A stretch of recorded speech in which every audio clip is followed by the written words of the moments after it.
आज 17 मई 2020 है। आज का करेंट अफेयर शुरू करते हैं। केंद्रीय वित्त मंत्री निर्मला सीतारमण ने हाल ही में बताया कि नकदी संकट से जूझ रही बिजली वितरण कंपनियों में कितने करोड़ रुपए की नकदी डालेगी। यह 90 करोड़ रुपए राइट आंसर है। वित्त मंत्री निर्मला सीतारमण ने कहा कि अर्थव्यवस्था का चक्र घुमाने के लिए बिजली वितरण कंपनियों का संकट दूर किया जाना जरूरी है।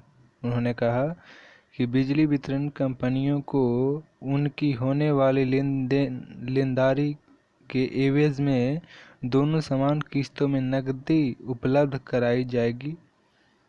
उन्होंने कहा कि सार्वजनिक क्षेत्र की कंपनियां पावर फाइनेंस कॉरपोरेशन और ग्रामीण विद्युतीकरण निगम के जरिए यह राशि उपलब्ध कराई जाएगी। इससे वितरण कंपनियां बिजली उत्पादन और पारेषण कंपनियों को उनके बकाये का भुगतान कर सकेगी। नेक्स्ट क्वेश्चन पे आते हैं। क्वेश्चन नंबर 2,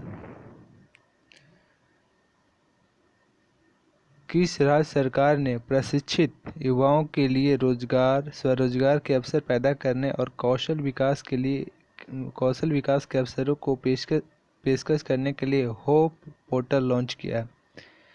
ये उत्तराखंड के मुख्यमंत्री त्रिवेंद्र सिंह रावत ने सचिवालय में मंत्रिमंडल के साथ होप पोर्टल का लोकार्पण किया है।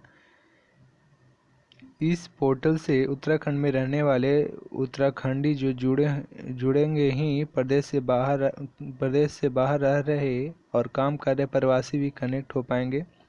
राज्य के कुशल अकुशल युवाओं का डाटाबेस बनाने और इसके आधार पर स्वरोजगार हेतु अवसर उपलब्ध कराने के मकसद से यह पोर्टल लॉन्च किया गया। नेक्स्ट क्वेश्चन नंबर 3,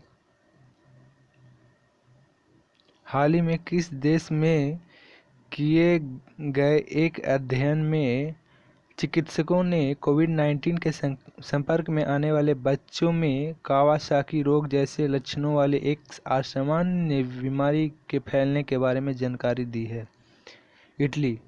उत्तरी इटली के बेरगामा क्षेत्र में चिकित्सकों ने बच्चों में कावासाकी रोग जैसे लक्षणों वाले एक असामान्य बीमारी के मामले में 30 गुना वृद्धि देखी है।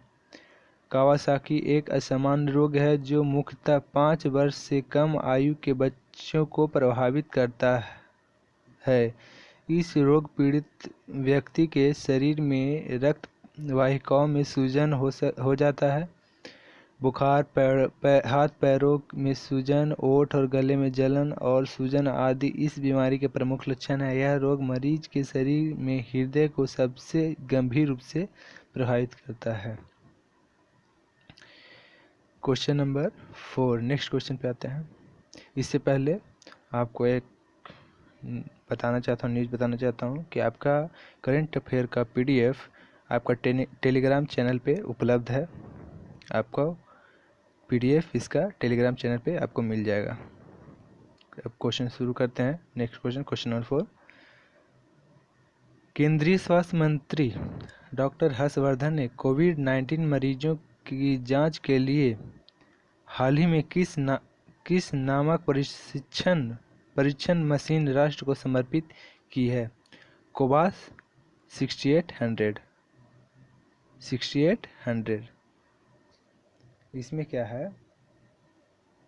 यह पहली ऐसी प्रशिक्षण मशीन है जिसे सरकार ने कोविड-19 मरीजों की जांच के लिए खरीदा है और इसे राष्ट्रीय रोग नियंत्रण केंद्र NCDC में स्थापित किया गया है। कोवास 6800 रोबोटिक्स की क्षमता वाले एक परिष्कृत मशीन है जो स्वास्थ्य कर्मियों के संक्रमण होने की आशंका को कम करता है।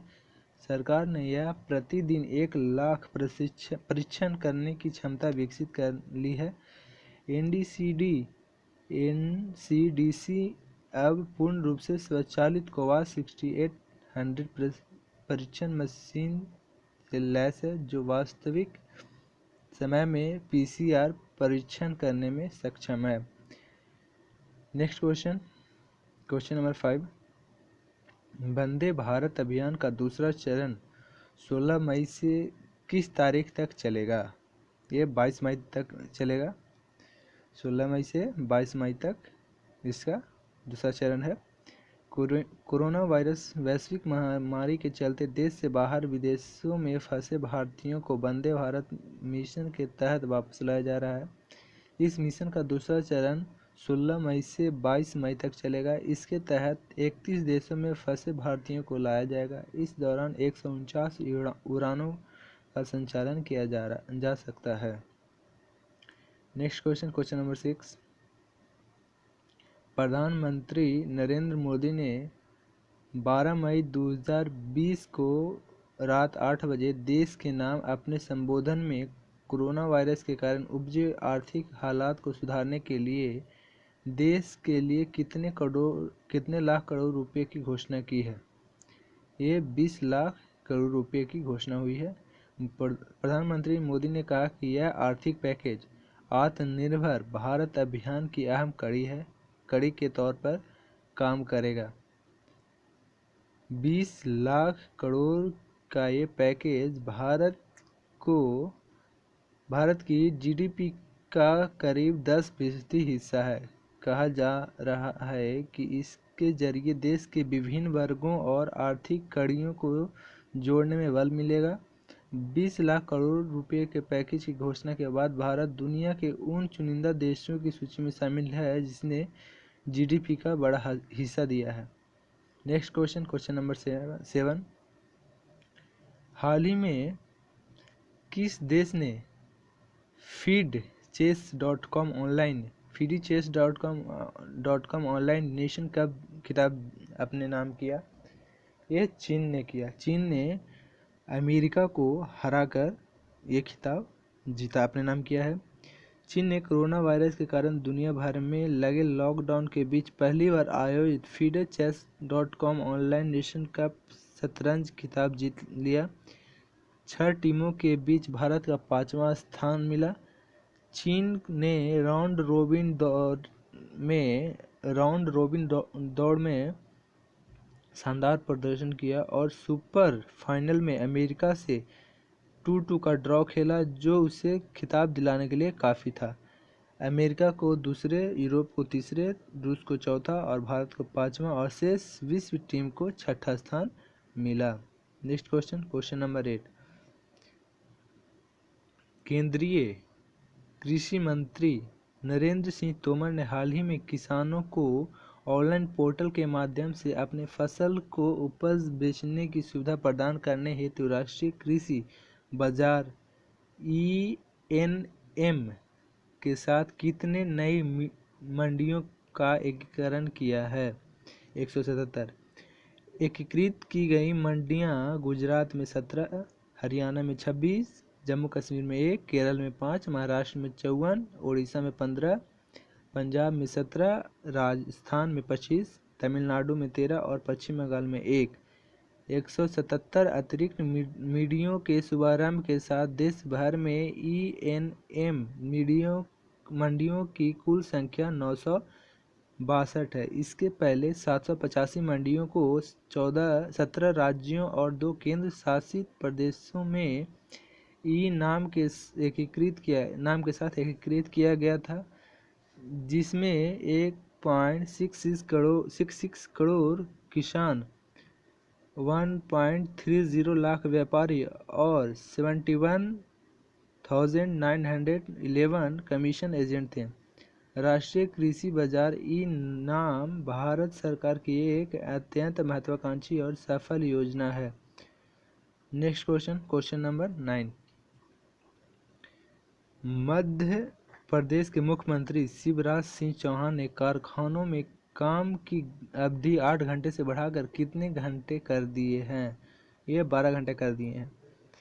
मध्य प्रदेश के मुख्यमंत्री शिवराज सिंह चौहान ने कोविड-19 से प्रभावित उद्योगों एवं व्यवसायों को पुनः पटरी पर लाने के मकसद से विभिन्न कदमों की घोषणा करते हुए कहा कि प्रदेश में सभी कारखानों में कार्य करने की पाली 8 घंटे से बढ़ाकर 12 घंटे की होगी। उन्होंने प्रदेश में औद्योगिक गतिविधियों को बढ़ाकर रोजगार के अवसरों में वृद्धि, नए निवेश को प्रोत्साहित करने और श्रमिकों के हितों की रक्षा के उद्देश्य से श्रम सुधारों की घोषणा की।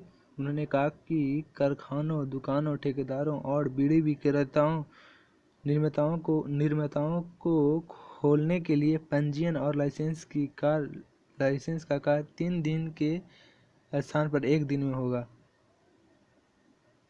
नेक्स्ट क्वेश्चन पे आते हैं, क्वेश्चन नंबर 10। हरिशंकर वासुदेवन की हाल ही में निधन हो गया। वह किस क्षेत्र से संबंधित थे? वे इतिहासकार थे। इनका रूस और भारत के इतिहास में इनका गहरा संबंध है। रूसी इतिहास और भारत रूस संबंधों के विशेषज्ञ थे ये। वह कलकत्ता विश्वविद्यालय में इतिहास विभाग के प्रोफेसर और चीनी केंद्र के निर्देशक रहे थे। इससे पहले उन्होंने केंद्रीय संस्कृति मंत्रालय के अंतर्गत Maulana Abul Kalam Azad institute of Asian studies Kolkata के निदेशक के रूप में कार्य किया था। उन्होंने कैम्ब्रिज विश्वविद्यालय से स्नातक किया, जहां उन्होंने अपने स्नातक और पीएचडी भी पूरी की। नेक्स्ट क्वेश्चन पे आते हैं, question number 11। Last question number 11 है। बंगाल की खाड़ी के दक्षिण पूर्व में और आसपास के क्षेत्र में बने चक्रवाती तूफान ने भीषण रूप ले लिया है। उस तूफान का नाम क्या है? अम्फान तूफान नाम है। बंगाल की खाड़ी के दक्षिण पूर्व में और आसपास के क्षेत्र में बने चक्रवाती तूफान अम्फान ने तेज होकर भीषण रूप ले लिया है। मौसम विभाग से मिली जानकारी के अनुसार अम्फान फिलहाल उड़ीसा के पारादीप से 990 किलोमीटर दक्षिण पश्चिम, बंगाल के दिघा से 1140 किलोमीटर दक्षिण पश्चिम और बांग्लादेश के खेपुपाड़ा से 1260 किलोमीटर दक्षिण पश्चिम में स्थित है। इसके अगले 6 घंटों में भीषण चक्रवाती तूफान में बदल जाने की संभावना है। 20 मई के मध्याह्न में इस तूफान के प्रचंड रूप लेकर पश्चिम बंगाल के सागर द्वीप और बांग्लादेश के हथिया द्वीप के बीच से गुजरने की संभावना है। आज 17 मई को विश्व दूरसंचार दिवस मनाया जाता है, वर्ल्ड टेलीकम्युनिकेशन डे। इसको दूसरे रूप में विश्व दूरसंचार और सूचना सोसाइटी दिवस भी कहते हैं, या world telecommunication and information society day भी कहते हैं। ये सबसे पहली बार 17 मई 1865 में पेरिस में शुरू हुआ था। आज के लिए इतना ही। धन्यवाद। And please like and subscribe and share with your friend. Thank you.